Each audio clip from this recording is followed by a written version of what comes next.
Welcome back to the another video of एक macro economics class 12। ठीक है, आज हम लोग करेंगे क्या? आज हम लोग करने वाले हैं government budget and the economy. ठीक है, बहुत ही इंपॉर्टेंट चैप्टर, हमेशा बोर्ड में इससे रिलेटेड क्वेश्चन आते रहता है और इसीलिए ये चैप्टर में लेकर आया हूँ। ठीक है, तो फर्स्ट ऑफ ऑल हम लोग ये जान लेते हैं कि बजट है क्या। नॉर्मली ये बजट जो है वो हर एक घर में बजट बनता है, आपके घर में बजट बनता होगा। ठीक है, और हर एक जो है छोटे से छोटी कंपनी हो या बड़ी सी बड़ी कंपनी हो, सब अपने बजट बनाते हैं। ठीक, लेकिन क्या आपने सोचा है कि एक इकोनॉमी या एक गवर्नमेंट, ठीक है, पूरा देश भी बजट बनाता होगा? तो यस, ठीक है, तो आंसर है यस, बजट बनाता है। ठीक है, जैसे आपके हमारे घरों में बजट बनता है वैसे ही बजट जो है गवर्नमेंट भी बजट बनाती है। ठीक है, तो हम गवर्नमेंट बजट पढ़ने वाले हैं, तो गवर्नमेंट बजट है क्या? ठीक है, पहले इसको समझ लेते हैं फिर आगे चलते हैं। Let's see. So budget, so government budget means it is an annual statement. Okay, it is an annual statement. Annual statement मतलब क्या? ये पूरे एक साल का पूरा जो है डिटेल्स होता है। ठीक है, एक पूरा साल का पूरा डिटेल्स होता है। showing item wise estimate of receipt and expenditure during a fiscal year. Estimate means what, कि भाई इसमें क्या होता है, एक एंटिसिपेशन किया जाता है, अंदाजा लगाया जाता है कि कितना रिसीट होने वाला है, कितना आने वाला है पैसा और कितना एक्सपेंडिचर करना है। ठीक है, during a fiscal year. Fiscal year मतलब एन अकाउंटिंग ईयर। ठीक है, एन अकाउंटिंग ईयर, एक अकाउंटिंग ईयर में, ठीक है, गवर्नमेंट जो है ये एस्टिमेट करता है कि कितना रिसीट होने वाला है और कितना एक्सपेंडिचर गवर्नमेंट करेगा। जैसे अभी हमारा हाल ही में, ठीक है, गवर्नमेंट ने बजट बनाया है जो 1 फरवरी को, ठीक है, फाइनेंस मिनिस्टर निर्मला सीतारमण ने पेश किया। तो अब ये बजट में क्या होता है, उस बजट में क्या था, या उस जो रेड जो उनका था, ठीक है, रेड जो उनका बॉक्स था उसमें क्या था, तो वो उसमें एक बजट था जो गवर्नमेंट पूरे साल भर उस चीज को क्या है करने वाली है। ठीक है, और उसमें अपना वो इनकम बताएगा और अपना एक्सपेंडिचर बताएगा कि भाई कहां कहां से हमें पैसा मिलेगा और कहां कहां पर हम खर्च करने वाले हैं। तो बेसिकली बजट है क्या? आई होप कि समझ गए कि एनुअल स्टेटमेंट होता है which shows the item wise estimate receipt and expenditure। Item wise मतलब क्या, कि हर एक का पर्टिकुलर अलग अलग तरीका बताया जाता है कि भाई कौन से सोर्सेस से कितना आएगा रिसीट और कौन से सोर्सेस पे कौन सी, ठीक है, पर्टिकुलर सोर्सेस पे कितना खर्च होने वाला है। ठीक है, एक फिस्कल ईयर का, एक अकाउंटिंग ईयर का। सो ऑब्जेक्टिव क्या है बजट बनाने का? ठीक है, क्योंकि कोई तो ऑब्जेक्टिव होना चाहिए, या बजट ऐसे ही सिर्फ बना दे। ठीक, तो बजट का ऑब्जेक्टिव है, ऑब्वियस ऑब्जेक्टिव है, number 1 reallocation of resources. Reallocation of resources. So whatever the resources the economics have, जो भी इकोनॉमिक्स पास रिसोर्सेज है, चाहे जिस तरीके का रिसोर्सेज हो, उसको रीएलोकेट करना। रीएलोकेट करना मतलब फिर से उसको, ठीक है, एलोकेशन देना। ठीक है, एलोकेट करना कि भाई ये सिंपल सा कि हेल्थ सेक्टर में कितना पैसा आपने अब एलोकेट करना है, कितना एजुकेशन सेक्टर में कितना एलोकेट करना है, कितना एमएसएमई को देना है। ठीक है, micro small and medium enterprises, that is called reallocation of resources. Okay, so second one, reducing inequalities of income and wealth। ठीक है, reducing inequalities of income and wealth means what, कि देखो Indian economy is a developing economy, हमारा एक developing economy है और यहाँ पर इनइक्वालिटीज बहुत है। इनइक्वालिटीज बहुत है मतलब कि क्या, कि अमीर और गरीब में बहुत बड़ा डिफरेंसेस है।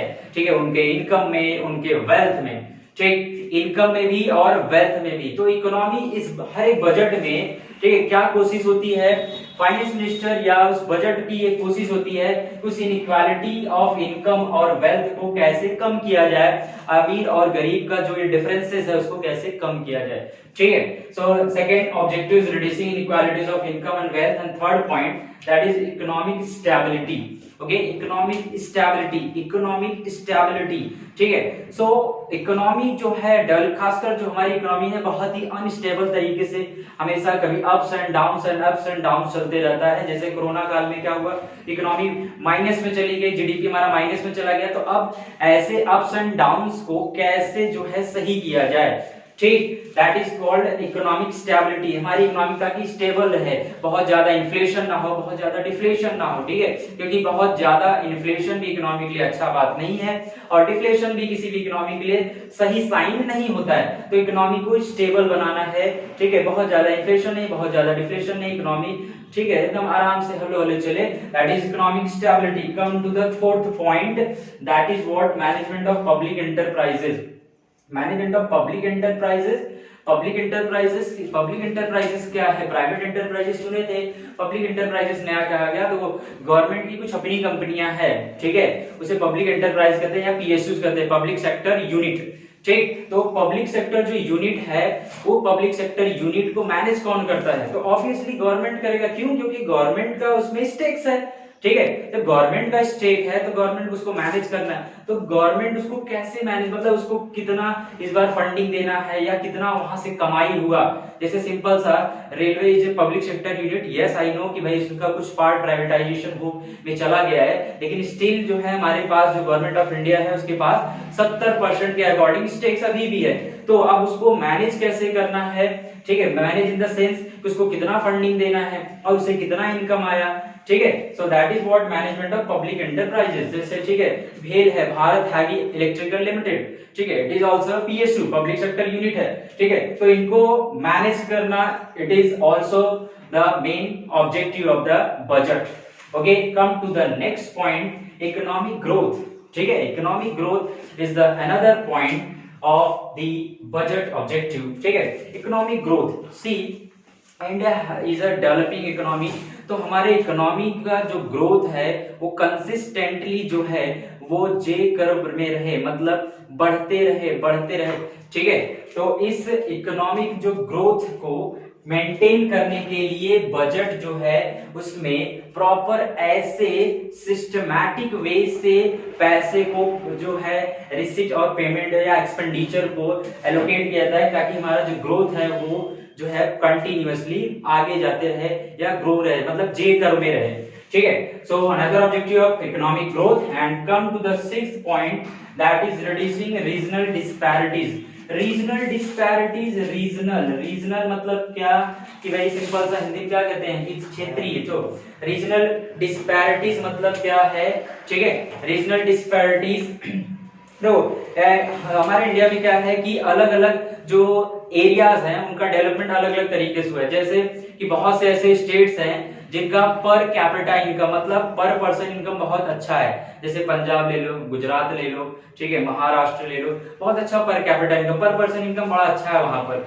ठीक है। और गवर्नमेंट जो है हर एक स्टेट को, ठीक है, थोड़ा सा कैटेगराइजेशन किया है, तो इन स्टेट को कहता है गवर्नमेंट, सेंट्रल गवर्नमेंट क्या कहता है, डेवलप्ड स्टेट हैं। तो अब जो अंडर डेवलप्ड स्टेट्स हैं जैसे यूपी, बिहार, झारखंड, छत्तीसगढ़, असम, ठीक है, उड़ीसा, तो वहां भी डेवलपमेंट होना चाहिए, बिकॉज क्योंकि अगर उन्हें नेग्लेक्ट किया गया तो जो है डिसबैलेंस बहुत रहेगा, ठीक है। Therefore government always try in every budget to reduce this type of regional disparities. में क्या करेगा गवर्नमेंट कि जो रीजन्स या जो क्षेत्र ऐसे हैं जहां पर इंडस्ट्रियलाइजेशन बहुत कम है, वहां पर इंडस्ट्रियलाइजेशन को प्रमोट करेगा, ठीक है, वहां पर सेज बनाएगा। सेज मतलब क्या होता है, SEZ मतलब स्पेशल इकोनॉमिक जोन, ठीक है, बहुत से ऐसे स्पेशल इकोनॉमिक जोन्स बनाएगा। अब स्पेशल इकोनॉमिक जोन्स में क्या करता है गवर्नमेंट, वहां पर प्रॉपर इंफ्रास्ट्रक्चर डेवलप करता है और जितनी भी इंडस्ट्रीज है उनको कहता है कि भाई आइए इस स्पेशल इकोनॉमिक जोन में हमने आपके लिए इंफ्रास्ट्रक्चर डेवलप कर दिया है, यहाँ पर आप इंडस्ट्री सेटअप कीजिए, आपको हम टैक्स में छूट देंगे, आपको हम बहुत से तरीके का फैसिलिटीज देंगे। तो जो इंडस्ट्री है वहां पर जाके सेटअप करेंगी, क्योंकि उन्हें यही फैसिलिटी तो चाहिए, ठीक है। तो गवर्नमेंट ऐसे इन तरीकों से इस बजट में ये मेंशन करता है कि भाई कैसे हम रीजनल डिस्पैरिटीज को कम करने वाले हैं। So almost we have discussed the 6 point which is the objective of budget. Budget बनाने का ऑब्जेक्टिव क्या है, क्योंकि ऑब्जेक्टिव होना चाहिए बजट का, ठीक है। तो अब बजट का स्ट्रक्चर हम लोग थोड़ा सा देख लेते हैं, उसके बाद इस स्ट्रक्चर का डिटेल्स हम लोग नेक्स्ट जो है वीडियो में करेंगे। फिलहाल देख लेते हैं बजट का पूरे इस बजट में क्या स्ट्रक्चर होता है, या मतलब ये कंपोनेंट्स ऑफ बजट क्या होता है, ठीक है, बजट में होता क्या है, ठीक है। बेसिकली जो बजट है वो 2 पार्ट में बाइफरकेटेड होता है, डिवाइड होता है, क्लासिफाइड होता है। ठीक है, तो बजट जो है दो पार्ट में डिवाइड होता है। नंबर वन रेवेन्यू बजट, ठीक है, revenue budget and capital budget. ठीक, revenue budget and capital budget. ठीक, तो रेवेन्यू बजट और कैपिटल बजट डिटेल में हम लोग नेक्स्ट में करेंगे। बस स्ट्रक्चर थोड़ा सा देख लो कि स्ट्रक्चर में जो है क्या कैसा स्ट्रक्चर होता है बजट का। तो बजट जो है बेसिकली दो पार्ट में डिवाइडेड होता है। One is revenue budget and another is capital budget. ठीक, तो अब इस रेवेन्यू बजट में अगेन दो पार्ट, ठीक है, another two part, that is one is revenue receipt and another is revenue expenditure. ठीक है, revenue receipt and revenue expenditure मतलब कितना रेवेन्यू के फॉर्म में पैसा आया, कितना रेवेन्यू के फॉर्म में खर्चा होगा। ठीक है, एंड अगेन कैपिटल बजट का भी वही दो part, number one number two, that is capital receipt and capital expenditure. ठीक है, तो ये जो कंपोनेंट्स ऑफ बजट है, ठीक है, this is the video first. हम लोग सेकंड वीडियो में इसके बारे में और डिटेल में करेंगे।